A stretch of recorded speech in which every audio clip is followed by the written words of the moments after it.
Right now I'm taking a break from being a YouTube fangirl and I'm being a theatre fangirl for Billy Elliot. Today I thought I'm going to jump on the YouTube bandwagon 2 years late and talk about some embarrassing school stories, because I've just left school and I feel, even though I left a month ago, I feel like it's more appropriate for me to talk about it now than when I was at school. Not that it's anything that bad, just damage to school property. I'm going to talk about 3 stories today. One of them involves breaking school property. Well, no, 2 of them involve breaking school property and one of them is just funny, and I thought it would be some comic relief at the end because I broke a lot of shit at school. So the first story happens in, I think, about year 8. I would have been about 13, 14ish, and my friend was upset and had locked herself in a toilet cubicle or stall away from everyone because she didn't want to talk to anyone. And throughout the lunchtime, people had been going in trying to persuade her to leave the toilets and to talk to someone, and someone had the bright idea to stand on the toilet seat and then get up onto the cistern, which is the thing that attaches to the wall behind the toilet, to try and talk to her. So people did that, it was fine, she wasn't coming down, the toilet started to empty, and I thought, I'll go in and I'll try and talk to her when there's less people around because maybe she'll be more comfortable with that. So I step on the toilet, step on the cistern, pull myself up to talk to her, and I'm on my tiptoes, and as I open my mouth to speak, the cistern falls away from the wall. I'd broken the toilet, which became a running joke for the next 5 years of my school life, and was actually mentioned in our Leavers Supper in the head girl speech. So that was fun. She finally let herself out of the toilet cubicle then because the toilet started flooding. I ran out of the toilets into our form room and just burst into tears because I was terrified of being in trouble. And then I went straight to the head teacher and she was like, "It's fine, you owned up to it, you won't get in any trouble," which was confusing but very fortunate for me.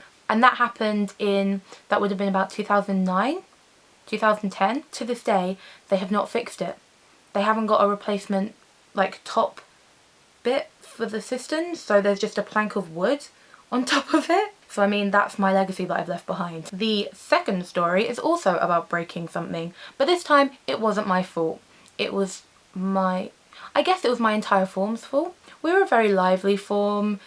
Everyone was always coming to us at lunchtimes. We were very loud, we were very energetic, and I'm not entirely sure what led to this moment.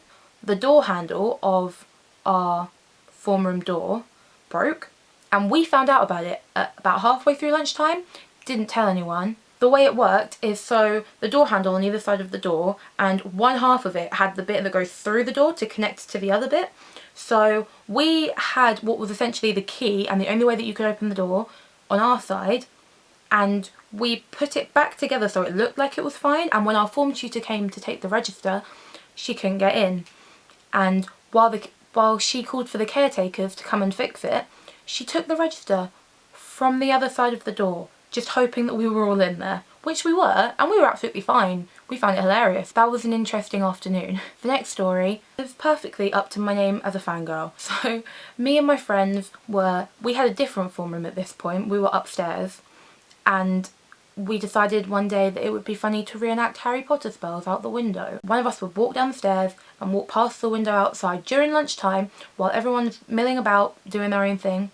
So we'd walk past the window, someone would yell "Avada Kedavra" outside the window, and you would have to drop to the floor and pretend that you'd just been hit by the killing curse from Harry Potter. We weren't the popular group. So those are the 3 stories I could think of that were embarrassing from my time at school. But bear in mind, I was at that school for 7 years and a lot more embarrassing stuff happened. So if you want me to do another one of these, let me know and I will. Well, thanks for watching, guys. Remember to like and subscribe and share and all of the stuff that professional YouTubers tell you to do on their channel, do it on this one too. Well, that means that I've essentially got famous YouTubers to do my outro for me, which I'm okay with actually. So thanks, guys.